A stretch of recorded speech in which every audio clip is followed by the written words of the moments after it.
Hello and welcome to TVB News. Beijing and Tokyo have reached a consensus over the discharge of treated nuclear contaminated water from the Fukushima nuclear plant into the ocean after multiple rounds of talks since August last year. A long-term international monitoring arrangement will be in place, with China and other stakeholders having a strong influence. Danny Zhou has the story. To address environmental concerns, Japan has vowed to conduct continuous evaluations of the impact on the marine ecosystem and fulfill its obligations under international law. Both China and Japan have agreed to continue constructive dialogue based on science and set up a long-term international monitoring arrangement within the International Atomic Energy Agency, or IAEA. The arrangement will allow stakeholders to conduct independent sampling and monitoring, as well as inter-laboratory comparisons. IAEA will work with Japan to carry out the early implementation of the additional monitoring measures under its framework. In a phone call with IAEA Director General Rafael Mariano Grossi, Japanese Prime Minister Fumio Kishida pledged to ensure the safety of the discharged wastewater and explain their efforts to the international community with high levels of transparency. Since August the 24th, 2023, the crippled Fukushima Daiichi nuclear power plant has poured around 63,000 tons of radioactive wastewater into the Pacific. China repeatedly condemned Tokyo's move and has since announced a blanket ban on all aquatic imports from Japan over food safety concerns. Mao Ning, a spokesperson for the foreign ministry, stressed that independent sampling should be conducted first before China gradually resumes imports that meet regulatory standards. But still, she said, Beijing remains opposed to Japan's nuclear water release. China's state media reported Japan will help China obtain comprehensive, true and effective data in a timely manner and prevent discharges that fail to meet the standards. Danny Zhou, TVB News. Some local Japanese restaurants hope the city will loosen its ban on aquatic products imported from 10 Japanese prefectures, including Tokyo and Chiba. But some lawmakers say authorities should prioritize food safety. This, as some Japanese restaurants said, they experienced a 50% drop in business after the government implemented the restrictions more than a year ago. However, lawmakers such as Stephen Ho from the Agriculture and Fisheries constituency believes the city should follow the mainland's example of ensuring food safety before relaxing any bans. Ho added food products originated from restricted regions must first fulfill sufficient safety requirements, and that the government can always adjust its measures later.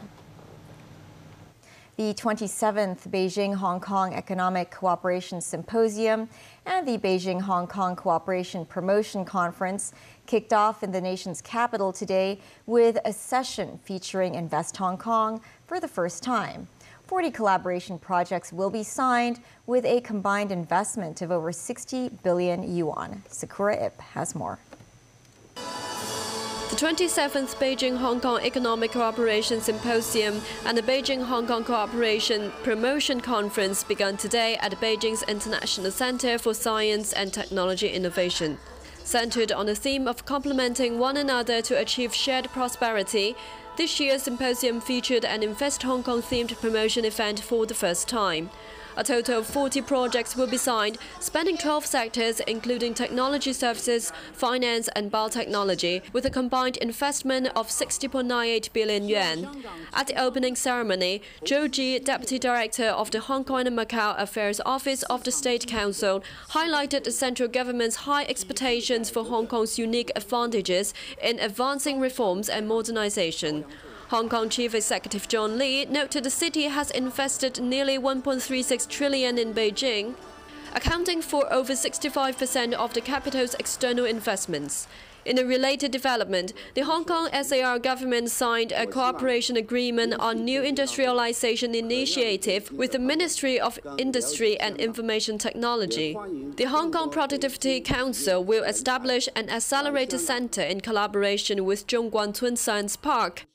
Hong Kong has the multinational background, which allows all those Chinese products who is in compliance with China standard, but it may not be in compliance with the international standard, for example, like the EU standard or US standard. So we are there to support them and provide the right service to all these companies for them to go international. The symposium this year features 15 thematic promotion events and other supporting activities to facilitate cooperation between enterprise of Beijing and Hong Kong. Sakarib, TV News, Beijing. The National Day fireworks display featuring Chinese elements is set to take place at Victoria Harbour on October 1st at 9 p.m. The 28-minute performance will see pandas and marks the 75th anniversary of the People's Republic of China. A drone show will be part of the event for the first time ever. Timothy Lee reports. With the theme of this year's National Day fireworks display being Prosperous Fireworks Glorifying the Motherland, the show will be split into 8 scenes. The first scene will depict a red 5-pointed star and a bauhinia, symbolizing Hong Kong's dependence on the motherland for its future. There will also be scenes of smiles and hearts, as well as bamboo symbolizing the welcoming of giant pandas to the city. The fireworks display will last for a total of 23 minutes, during which more than 31,000 fireworks will be fired into the air from 9 vessels. Prior to the performance, a 5-minute drone show will create scenes of giant pandas in the night sky. The number 75 will be on display to celebrate the 75th anniversary of the People's Republic of China. This year's display is sponsored by the Hong Kong Chinese Importers and Exporters Association with a budget of $18 million. Organizers hope the gala will attract more tourists to stay overnight in the city. Meanwhile, residents can also enjoy visiting the Palace Museum for longer hours during the National Day period. The museum will extend its opening hours between October 2nd and 7th and remain open to the public from 10 a.m. to 8 p.m. Timothy Lee, TVB News. A 58-year-old man was sentenced to 14 months imprisonment over sedition for having made videos with protest slogans and uploading them on various social media platforms. Defendant Au Kin Wai pleaded guilty to knowingly publishing materials with seditious intent under the National Security Ordinance earlier. At the West Kowloon Magistracy, the judges heard that from March to June this year, the defendant published a total of 239 seditious statements, pictures, or videos on 4 social media platforms. Former head of Macau's Court of Final Appeal, Sam Ho Fai, was confirmed as a candidate running for the post of Macau's chief executive. The Election Affairs Commission issued a notice in the morning to confirm the candidacy. It cleared an admissibility review for him 2 days earlier after Sam secured more than 380 nominations from the 400-strong CE committee. 62-year-old Sam Ho Fai will be the only candidate in the election of the 6th chief executive of Macau. He will present his campaign platform with a Q&A session on the 28th of this month. All 400 members of the election committee have been invited to attend. The chief executive election will be held on the 13th of next month.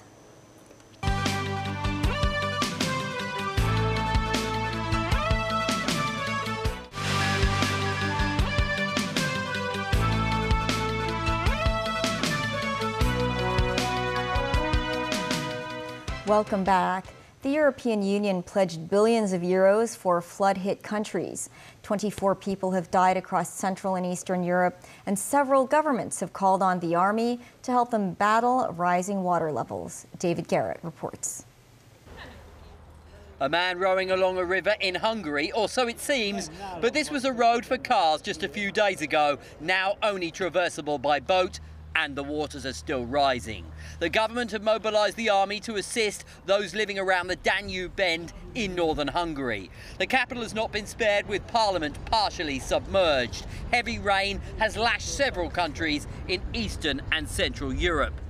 Also, Italy, Austria, Slovakia and the Czech Republic have been hit hard. Czechs speak of waves going past their windows, torrents of water sweeping away bridges and some buildings. Water is receding, revealing the scale of the wreckage. The clean-up is beginning, although hundreds are still living in shelters. Helicopters have dropped aid, but this woman says they need more. Mirka says her brother had to ask friends for money. More cash is about to flow into flooded European nations. Ursula von der Leyen saw firsthand how Polish people have been affected. The government in Warsaw issued its first ever state of natural emergency in the south. The European Commission chief says she found it heartbreaking and vowed to act, breaking open the EU's Solidarity Fund. Extraordinary times need extraordinary measures. At first sight, 10 billion euros are possible to mobilize from the cohesion funds for the countries that are affected. This is an emergency. Meanwhile, Western Europe is battling deadly forest blazes. The centre of Portugal has seen at least 100 separate fires in the worst spate since 2017. Lisbon, with foreign help, has assembled its largest firefighting force ever. Many fires are now easing, leaving a scorched and smouldering landscape with over 30,000 acres suffering damage. David Garrett, TVB News. The EU's chief has promised a 35 billion euro loan as she visits Ukraine. It goes alongside millions in aid for energy to help the war-ravaged nation through the freezing winter. Ursula von der Leyen, arriving by train, pledged a massive lending scheme. The money is part of a wider plan among G7 nations. Much of the cash is coming from the proceeds of Russian-held assets. The EU Commission president told Ukrainian officials Russia must pay for the destruction it caused. President Zelensky said Ukraine will use the loan for air defense, buying more weapons, and energy. Ukraine is not an EU member, although negotiations to join are underway. China remains the single largest source of tourists in Russia, with last year's Chinese visitor figures reaching 477,000. Some tourists said they found the transcontinental country safer than expected, despite concerns about the effects of the war. Some tour guides noted a significant drop in tourists after the COVID-19 pandemic and the start of Russia's invasion of Ukraine. Timothy Lee tells us more. St. Petersburg, Russia's second largest city built along the Neva River, is known as the Venice of the North, for its glamorous Baroque and neoclassical architecture dominating its cityscape. With iconic landmarks such as St. Isaac's Cathedral, Church of the Savior on Spilled Blood, Kazan Cathedral, Saints Peter and Paul Cathedral, and the Winter Palace, the city remains a major attraction for tourists, many of whom come from China. This tourist from Hunan province said he has never been outside of China before and finds the city beautiful. He was surprised by the similarity of prices between China and St. Petersburg. Members of this 20-member Guangdong tour group had to pay only around $11,000 for a 9-day trip in Russia, which includes flight tickets and accommodation at 4-star hotels.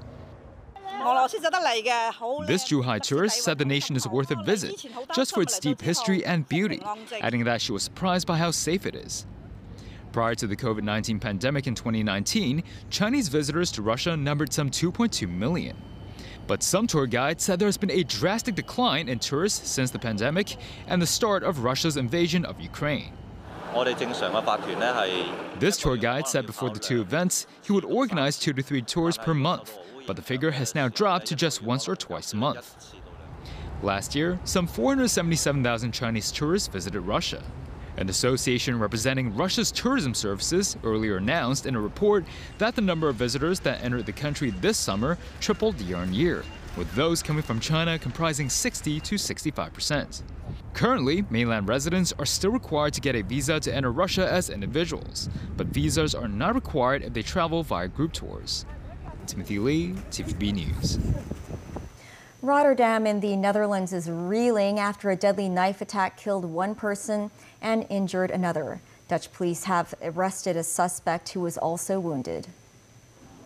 It happened near the city's Erasmus Bridge. Many emergency vehicles were quickly on the scene. A man shouting "God is great" in Arabic seemed to stab passers-by at random. Police say religious motives are part of the investigation. A witness managed to stop the attacker, who by this time was covered in blood. The personal trainer was able to bring down the assailant with a stick, hitting him in the face despite the attacker holding a long kitchen knife. Other people had attempted to thwart the knifeman by throwing furniture. Locally, in a move that illustrates Hong Kong's strength in arts and culture, Christies unveiled its new Asia-Pacific headquarters in the SAR. The auction house said the city is the best place to transact art thanks to its free flow of capital, merchandise, and people. Jackie Lin spoke with Christies representatives. Christies' brand new Asia-Pacific headquarters at the Henderson in Central spans 50,000 square feet. 3 of its 4 floors are galleries. With its new headquarters, Christies will host year-round sales and exhibitions in-house instead of at the Convention and Exhibition Center in Wan Chai every spring and autumn. They include the Outback Lane Chinese ceramic collection, which will also be part of the inaugural auction at the new HQ. Private inspections are available at the heart of a client's hub, where artworks can be perused more closely. And Claude Monet's seminal Nymphaea. Part of Monet's Water Lily series, this painting is presented in auction for the first time in the world after its inception 125 years ago. It has an estimated price of $200 to $280 million. In 2024, we're celebrating 150 years of Impressionism, and the name of Impressionism comes from the Claude Monet. So what I'm inviting the audience to come is come and sit in front of the painting to see the brush strokes, to see the nature, to feel the light, to be part of Monet. Christies said Hong Kong stands strong as a powerhouse in the global art market. It's for us the best place to transact art. It's a free flow of capital, free flow of merchandise, free flow of people, and none of the other cities in Asia come even close to Hong Kong to be the place where we should base our headquarters. Christies believes the biggest challenge for them now is the overly cautious sellers rather than the lack of buyers. We have consigners who are a bit hesitant, who may think it's not the best market to sell, but Asian collectors embrace new categories beyond Asian art, beyond contemporary and modern art, classic European art, and we see a very strong demand. Meanwhile, auction house Sotheby's also opened its new flagship gallery in Central in July. Last year, Phillips Auction set up its new Asian headquarters, spanning 52,000 square feet in the West Kowloon Cultural District. Hong Kong is one of the top 3 art auction markets in the world. The government said the total trade in art, collectibles, and antiques in Hong Kong, including auction businesses, topped $105 billion last year. The number could rise further with the opening of Christie's new Asia-Pacific headquarters. Before the official auction, the public can visit the galleries and view the artworks up close here between September 22nd and 26th. Advanced registration will be required. Jackie Lin, TVB News. That's the news. Thanks for watching. Have a great weekend.